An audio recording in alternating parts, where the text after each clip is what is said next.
विद्यार्थियों, आज मैं अपने इस अंक में आपके लिए लेकर आया हूँ हायर सेकेंडरी मुख्य परीक्षा वर्ष 2025 का रसायन शास्त्र विषय के प्रश्न पत्र का संपूर्ण हल।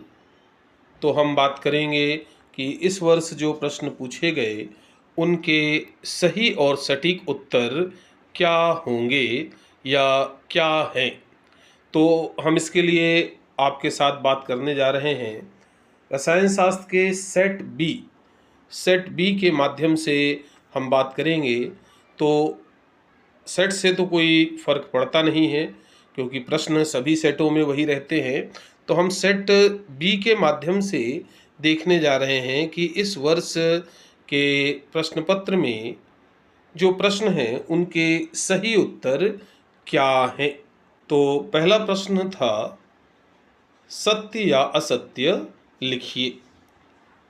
इसमें पहला प्रश्न है ऐसे विलयन जो सभी सांद्रताओं पर राउल्ट के नियम का पालन करते हैं आदर्श विलयन कहलाते हैं। तो विद्यार्थियों, यह प्रश्न पूरी तरह से सत्य है। जो विलयन राउल्ट के नियम का पालन करते हैं उन्हें आदर्श विलयन कहा जाता है। The solutions which obey Raoult's law over the entire range of concentrations are known as ideal solution। तो ये पूरी तरह से ट्रू सेंटेंस है, तो इसका आंसर ट्रू पूरी तरह से सही है। अब अगले प्रश्न पर आते हैं। अगला प्रश्न था सेल विभव कैथोड एवं एनोड के इलेक्ट्रोड विभवों अपचयन विभव का योग होता है। तो स्टूडेंट्स, यह जो कथन है यह पूरी तरह से असत्य है। यह पूरी तरह से असत्य कथन है क्योंकि कैथोड एवं एनोड के इलेक्ट्रोड विभवों के अंतर को सेल विभव कहा जाता है। और यहाँ क्या लिखा गया है, यहाँ पर अंतर की जगह योग लिखा गया है, तो यह पूरी तरह से गलत है। तो इसका सही उत्तर क्या होगा, असत्य। यह कथन पूरी तरह से असत्य है। The cell potential is the addition of the electrode potentials, reduction potentials of the cathode and anode। तो ये जो स्टेटमेंट है ये पूरी तरह से फॉल्स है। क्यों? क्योंकि सेल पोटेंशियल होता है कैथोड और एनोड के इलेक्ट्रोड पोटेंशियल्स का डिफरेंस। तो ये पूरी तरह से फॉल्स है। तो चलिए अब अगले प्रश्न को देखते हैं। अगला प्रश्न है Ca2+ व Mg2+ आयन EDTA के साथ स्थायी संकुल बनाते हैं। तो हाँ भाई, ये दोनों ही आयन EDTA के साथ स्थायी संकुल बनाते हैं, तो यह पूरी तरह से सत्य है। The Ca2+ and Mg2+ ions form stable complexes with EDTA। Yes, it is correct। तो ये पूरी तरह से ट्रू सेंटेंस है। चलिए अब अगले प्रश्न पर आ जाते हैं। अगला प्रश्न है C2H5OCH3 एक सममित ईथर है। तो यह जो कथन है ये पूरी तरह से असत्य है क्योंकि यहाँ पर आप देख रहे हैं कि ऑक्सीजन से जुड़े हुए दोनों एल्किल मूलक अलग अलग हैं, और जब ऑक्सीजन से दो भिन्न भिन्न एल्किल मूलक जुड़े होते हैं तो वह असममित ईथर होता है, सममित नहीं होता। तो यह पूरी तरह से असत्य कथन है। C2H5OCH3 is a symmetrical ether. तो स्टूडेंट्स, ये पूरी तरह से फॉल्स सेंटेंस है। ये तो इसका सही उत्तर क्या होगा, सही आंसर होगा फॉल्स। चलिए अब अगले प्रश्न को देखते हैं। अगला प्रश्न है कीटोन में कार्बोनिल समूह उपस्थित है। हाँ भाई, कीटोन में कार्बोनिल समूह उपस्थित है, तो यह पूरी तरह से सत्य है। ठीक है, तो ये पूरी तरह से सत्य है। Ketones containing carbonyl group, yes, ketones containing carbonyl group, तो ये पूरी तरह से क्या है, ट्रू है। तो ये ट्रू सेंटेंस है, तो इसका सही आंसर होगा ट्रू। तो चलिए अब अगला प्रश्न देख लेते हैं। अगला प्रश्न है, हिंसवर्ग अभिकर्मक प्राथमिक व द्वितीयक एमिनो से क्रिया करके सल्फोनेमाइड बनाता है। तो यह जो सेंटेंस है यह भी पूरी तरह से सत्य है। प्राथमिक और द्वितीयक दोनों ही प्रकार के एमीन हिंसवर्ग अभिकर्मक के साथ क्रिया करके सल्फोनेमाइड बनाते हैं। हिंसवर्ग्स reagent reacts with primary and secondary amines to form sulfonamides. It is correct. तो ये ट्रू सेंटेंस है, पूरी तरह से सही है। अब अगला प्रश्न है, सही जोड़ी बनाइए। तो चलिए देखते हैं सही जोड़ी का सही उत्तर या सही मिलान क्या रहेगा। तो स्टूडेंट, पहला खंड आ का में पूछा गया है सिलिकन। तो सिलिकन क्या है, एक अर्धचालक है, तो इसका सही उत्तर क्या होगा, अर्धचालक। फिर लिखा हुआ है K4FeCN6। तो ये जो K4FeCN6 है ये प्रति आयन देगा। इसमें K+ आयन है और FeCN6 4- आयन है, तो इसका सही मिलान क्या होगा, प्रति आयन। फिर दिया है ल्यूकास अभिकर्मक। तो ल्यूकास अभिकर्मक, तो सीधा सीधा उत्तर यहां दिख रहा है, क्या होगा, सांद्र HCl एवं सांद्र ZnCl2, इसका मिश्रण ल्यूकास अभिकर्मक कहलाता है। तो ल्यूकास अभिकर्मक का सही उत्तर होगा सांद्र HCl एवं सांद्र क्षमा कीजिएगा, सांद्र HCl एवं ZnCl2। चौथा प्रश्न था यहाँ पर फार्मिक अम्ल। तो फार्मिक अम्ल चींटियों से खोजा गया था, तो इसका सही उत्तर होगा लाल चींटियां। और पांचवा यहाँ पर दिया हुआ है मोनोसैकेराइड। तो मोनोसैकेराइड क्या होते हैं, अपचायक शर्करा होते हैं।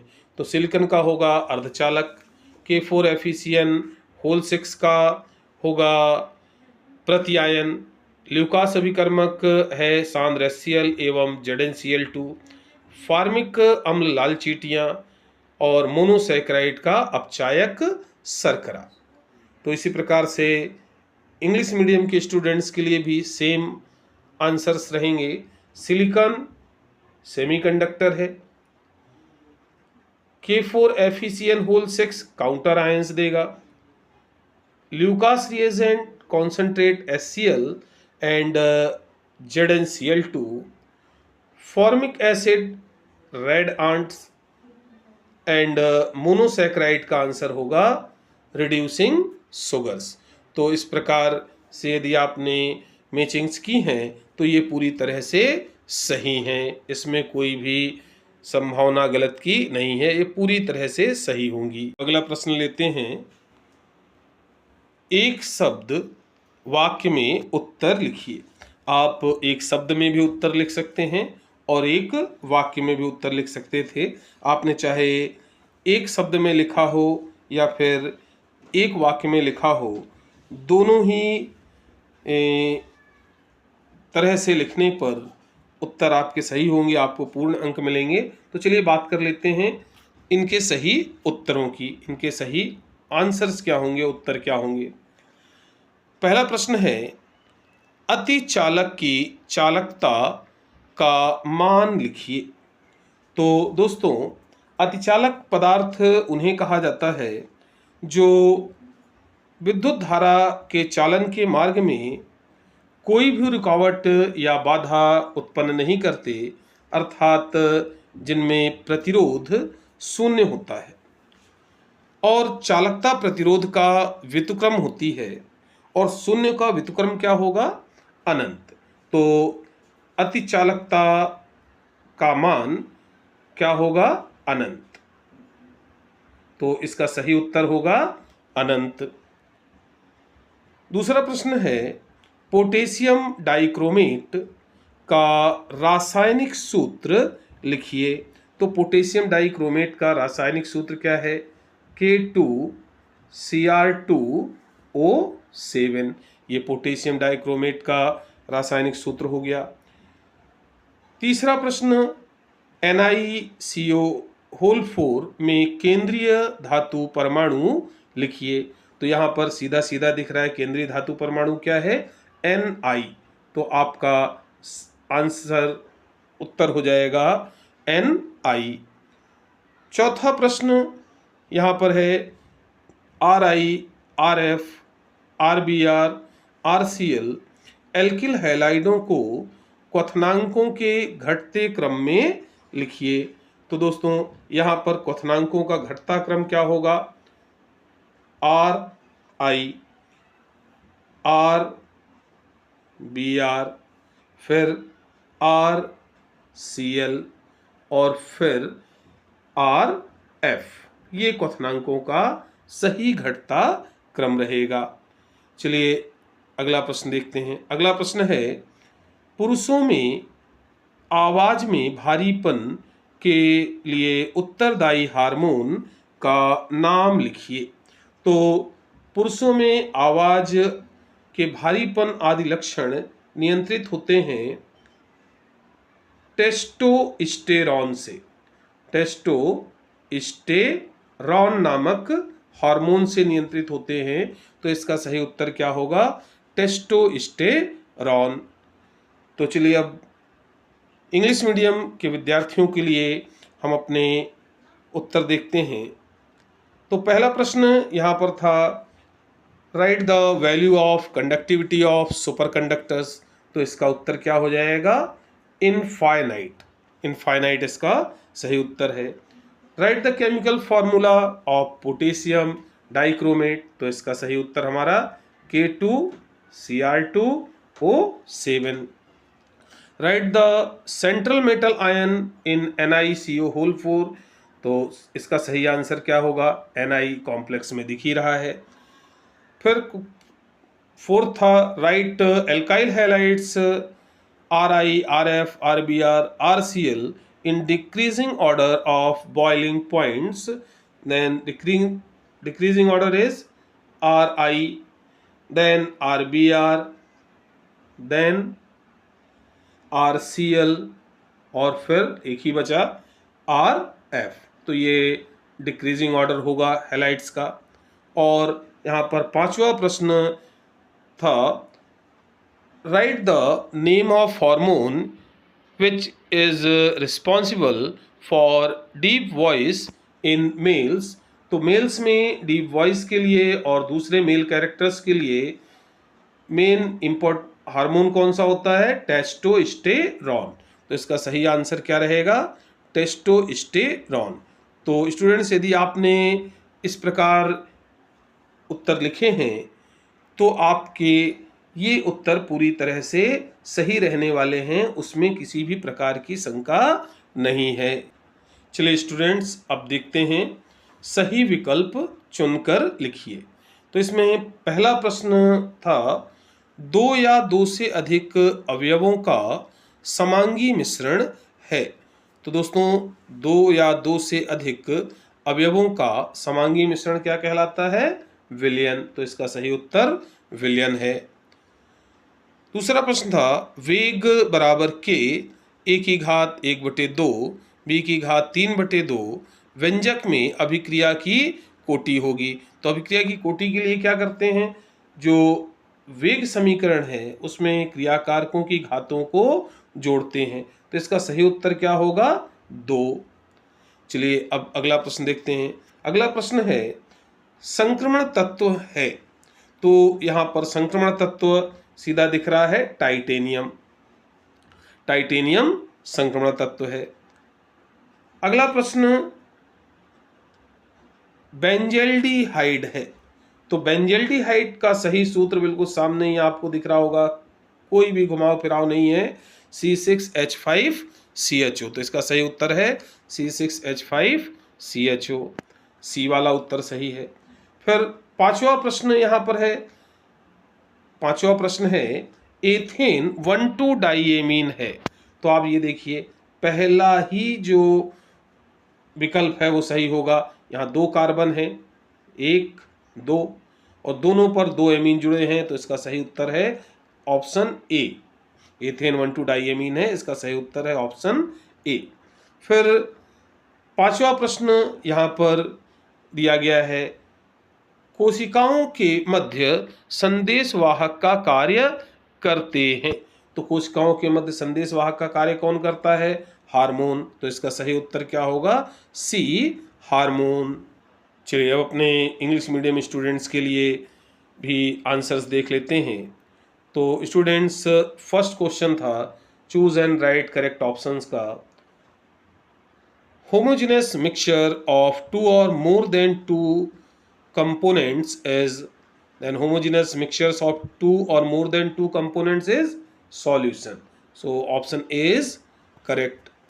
Then second is rate is equal to K A to the power half into B to the power 3/2. In rate expression, the overall order of reaction is, then the order is 2. Then आपका जो सही option है वो कौन सा रहेगा? C option पूरी तरह से यहाँ पर सही है। चलिए अब अगला प्रश्न देखते हैं। तो नेक्स्ट क्वेश्चन दिया था ट्रांजिशन एलिमेंट इज, तो यहाँ भी आपका ऑप्शन सी पूरी तरह से सही है, टाइटेनियम।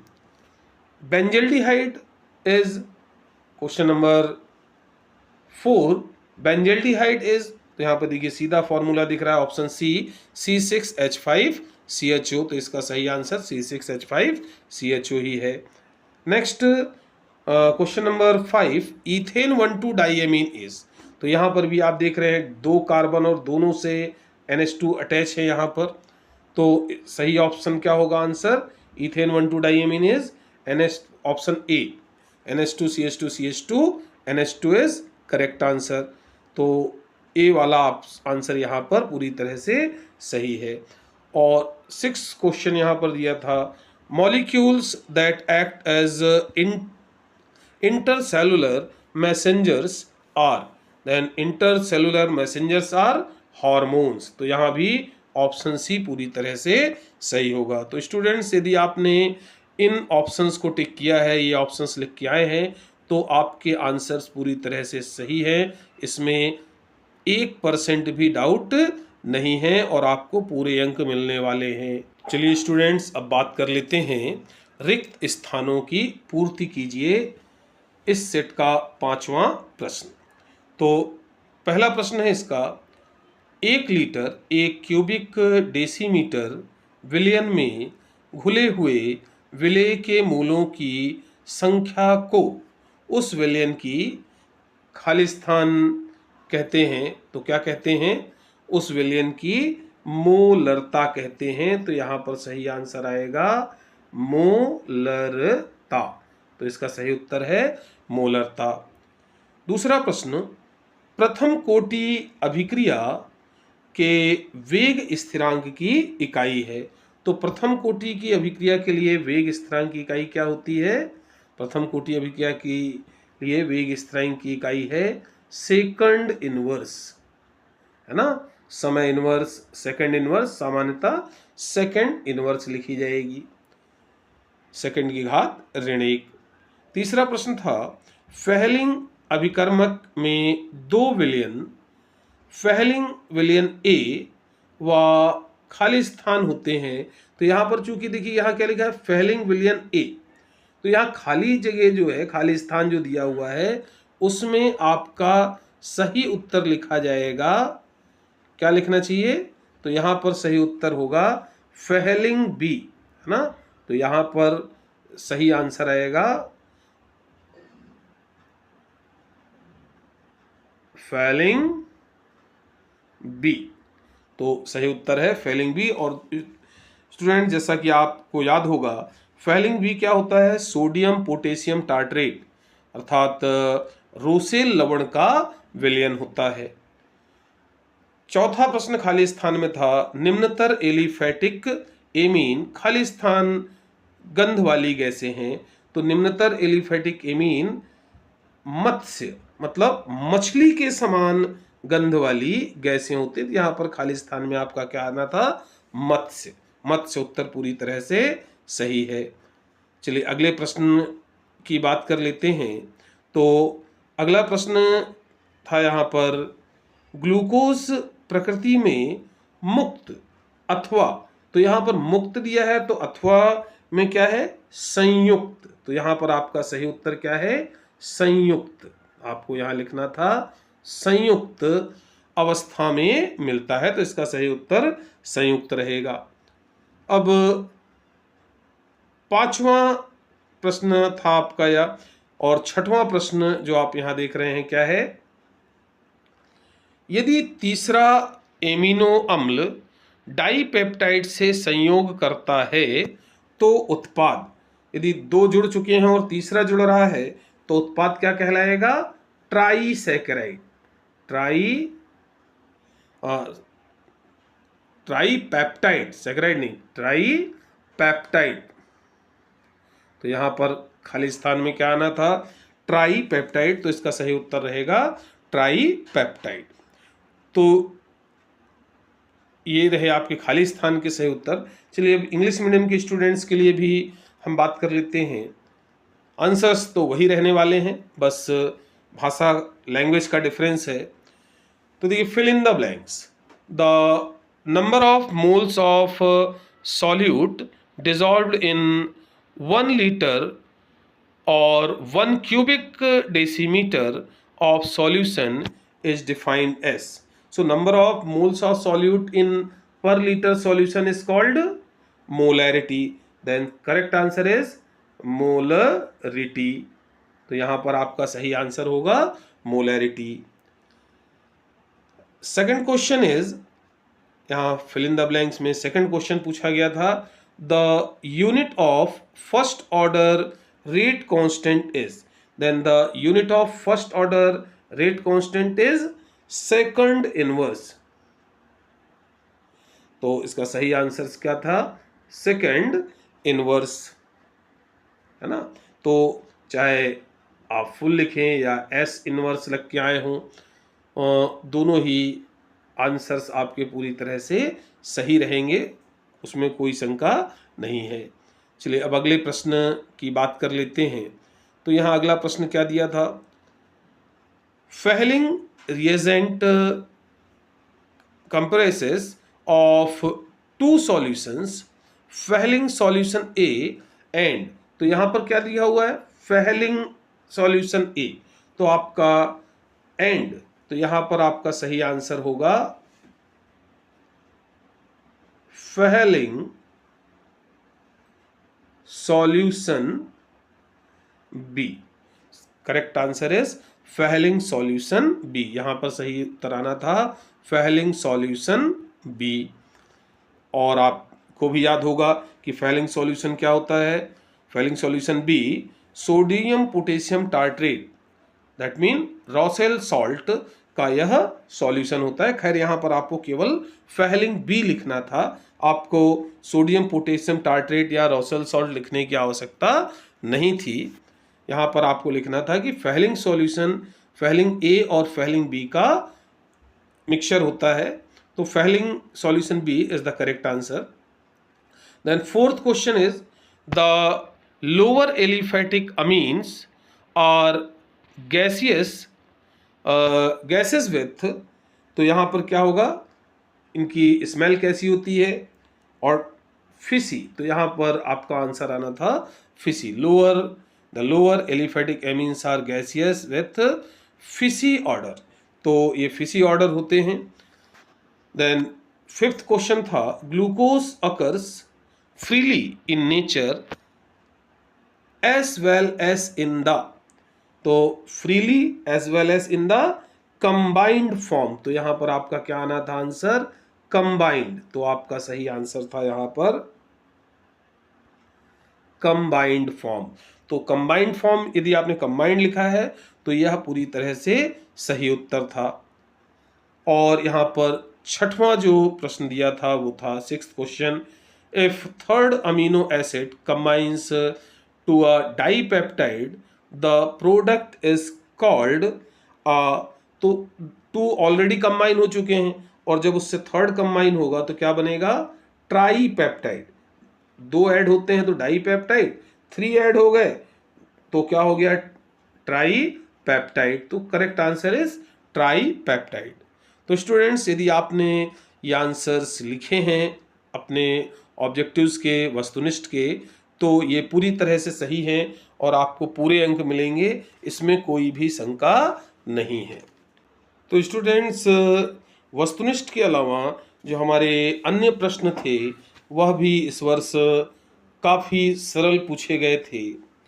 चाहे 2 अंक के प्रश्न ले लिए जाएं ना, 2 अंक के, जैसे आप देख ही रहे हैं IUPAC नाम लिखिए, जो सभी शिक्षक प्रारंभ से ही बताते रहते हैं कि अत्यंत महत्वपूर्ण रहता है। विटामिन ए के कोई 4 स्रोत लिखिए, प्रोटीन के कोई 4 प्रमुख स्रोत लिखिए। ये 2 अंक के प्रश्न थे जो अत्यंत ही सरल थे। हाँ, ये जरूर था कि कुछ प्रश्न इतने सरल प्रकार के थे कि सामान्यतः कई तो सोचे भी नहीं जाते कि भाई यह भी पूछ लिया जाएगा। तो इतना सरल था, कुछ ऐसा कठिन नहीं था। प्राथमिक अभिक्रियाएं क्या हैं लिखिए, अंतराकाशी यौगिक के 2 अभिलक्षण लिखिए। अत्यंत ही सरल, बहुत सामान्य प्रकार के प्रश्न इस बार पूछे गए थे। 2 अंक के प्रश्नों के समान ही 3 अंक के जो प्रश्न थे वह भी काफ़ी सरल थे। बस आपको धैर्यपूर्वक अच्छे से प्रश्न को पढ़ना था, समझना था और फिर प्रश्न के अनुसार अपने उत्तर लिखने थे। डायएजोटीकरण, जैसे ये प्रश्न आप देख रहे हैं आपके सामने है, डायएजोटीकरण क्या है, डायएजोनियम लवण का भंडारण क्यों नहीं किया जाता है, डायएजोटीकरण का रासायनिक समीकरण लिखिए। तो अत्यंत ही सरल प्रश्न था, कोई कठिन प्रश्न यहाँ पर नहीं थे।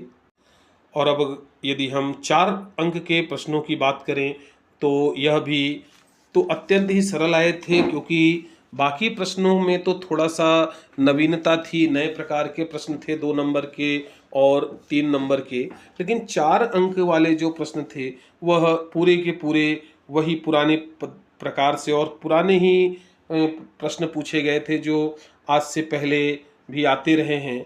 और सभी के शिक्षकों ने इन प्रश्नों को अनिवार्य रूप से पढ़ाया और बताया रहा होगा, महत्वपूर्ण करके पढ़ाया और बताया रहा होगा, यह मुझे अपनी ओर से पूर्ण विश्वास है। तो स्टूडेंट्स इस प्रकार हमारा जो पूरा प्रश्न पत्र था, ये देखिए 20वां प्रश्न भी जो है यह रिपीट क्वेश्चंस है, पहले पूछा जा चुका है और इसे भी अनिवार्य रूप से महत्वपूर्ण करके आपके शिक्षकों ने पढ़ाया होगा, क्योंकि मैंने खुद अपने स्टूडेंट्स को ये क्वेश्चंस कराए थे। और सभी शिक्षकों ने ये ज़रूर आपको कराए रहे होंगे, महत्वपूर्ण है क्योंकि पहले पूछे जा चुके हैं ये प्रश्न, दोनों ही प्रश्न पहले पूछे जा चुके हैं MP बोर्ड की परीक्षाओं में। तो सभी शिक्षक जो है निश्चित तौर से इन प्रश्नों को तो हल कराते ही हैं। तो सभी प्रश्न बहुत ही सरल प्रकार के आए हुए थे। तो स्टूडेंट्स इस साल 2025 का जो हमारा रसायन शास्त्र विषय का प्रश्न पत्र था, यह पिछले वर्षों की तुलना में अत्यंत ही सरल प्रकार का प्रश्न पत्र था। उम्मीद है कि आपने जो उत्तर बताए गए उसी प्रकार से आंसर्स उत्तर लिखे होंगे। यदि आपने लिखे हैं तो आपके उत्तर पूरी तरह से सही हैं वस्तुनिष्ठ के, उसमें कोई शक नहीं है। हाँ, बाकी प्रश्न के उत्तरों पर भी हम जरूर चर्चा करेंगे कि किस प्रकार से अगर आपने उत्तर लिखे होंगे तो आपको पूरे अंक मिलेंगे। लेकिन यदि इसी वीडियो में सारे उत्तरों पर हम चर्चा करेंगे तो यह जो वीडियो है वो बहुत ज़्यादा लंबा हो जाएगा, इसलिए इस वीडियो को यहीं ख़त्म करते हैं। आगे फिर बाकी 2 अंक, 3 अंक और 4 अंक के प्रश्नों के सही उत्तर पर हम अलग से वीडियो बनाएंगे। तो अभी के लिए बस इतना ही, फिर मिलेंगे। नमस्कार।